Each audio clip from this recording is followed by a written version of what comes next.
There are two ways to do this. You can go from part 1, or you can go from part 2. Part 3 falls out equally from both of them, okay? Just because it was the most recent one, I'm going to go from part 2. I know this. Okay, I know this, right? Now, I want an inequality at the end. So to get to an inequality at the end, I'm going to have an inequality somewhere earlier on. So I need to think about what inequalities are true of this that will lead me to here.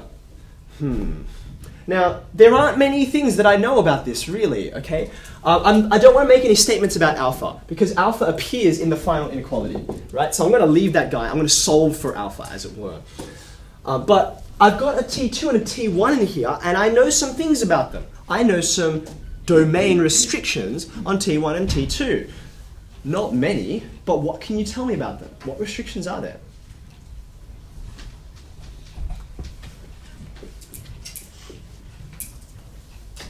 Trust me, there are not many. It's very simple, and it's staring you in the face. What can you tell me? Simple information.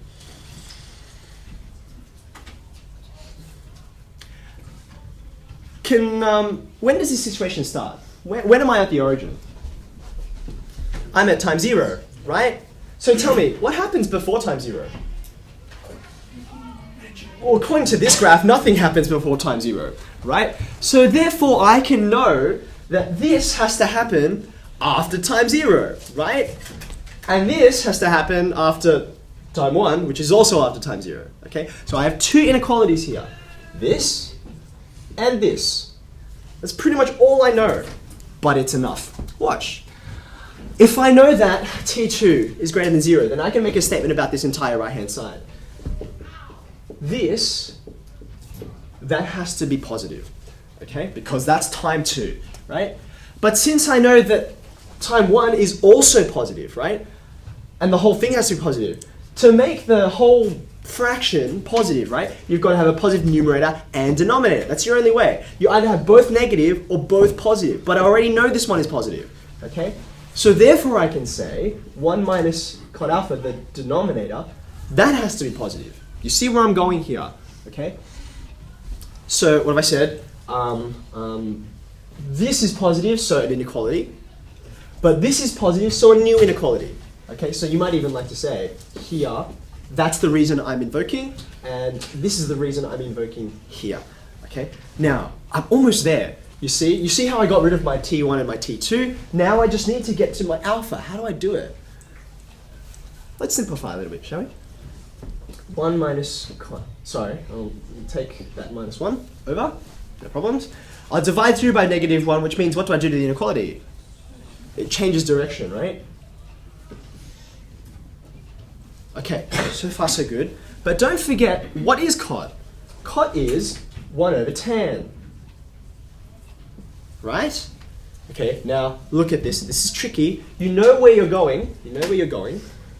So what do you need to say about this?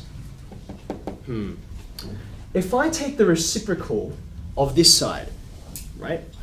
And I take the reciprocal of this side, what happens to the inequality?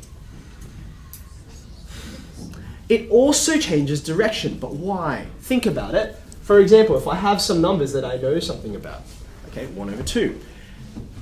That's a bad example, sorry. Let's do 2 and 3, okay? If I take the reciprocals of both sides, 2 is less than 3, but a half is not less than a third. Right? Can you see why taking the reciprocal is just like multiplying by a negative? It makes you switch this thing around, okay? So I'm going to do that here. Tan alpha is greater than 1. What does tan alpha look like? Tan alpha. I know what tan alpha looks like. That's not the color I'm meant to use. And so on, okay? So what statements can I make about this? This is tan alpha is greater than 1. Here's 1, right here. What value corresponds to 1 for alpha? It's pi on 4, isn't it? Ah, there we go. Okay, but of course, I don't want values of alpha greater than pi on 2, so I already have a restriction in there on alpha, right? So I can say, down here, okay, I'm now between pi on 4 and pi on 2 because I know that this had to be less than pi on 2 in the first place. Otherwise, I'm shooting in the wrong direction. And there you go. Okay. Was that hard? I'm not sure. It's kind of yes and no, isn't it? Like the maths of this is not difficult. They're very simple functions. It's not like an algebraic mess like this is. But I think some of these steps in here are conceptually more difficult to do. Okay. Now, by the way, just as a point of curiosity, what does this mean? Like, what does this result, this inequality? Sorry, what's that a t? Alpha. What does this inequality mean? Well, let's consider this. I'm considering a whole bunch of different firing angles and different velocities and so on. Okay.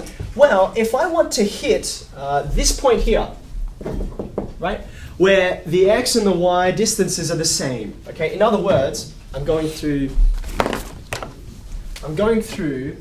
y equals x. How can I do it? Right. Well, the only ways you can do it is if alpha is between these angles. Right. Think about it. You know what this means. Here's a way to hit this point. There you go. I go through that point now. What was it called? I didn't have a name, did it? HH. Okay. I go through there, right? If I have a lower angle, that's still okay. I'm going to hit there. If I have a really high angle, eventually I'll get there. Okay. So long as I'm between pi on 4 and pi on 2, I'll somewhere intersect with this line. Okay.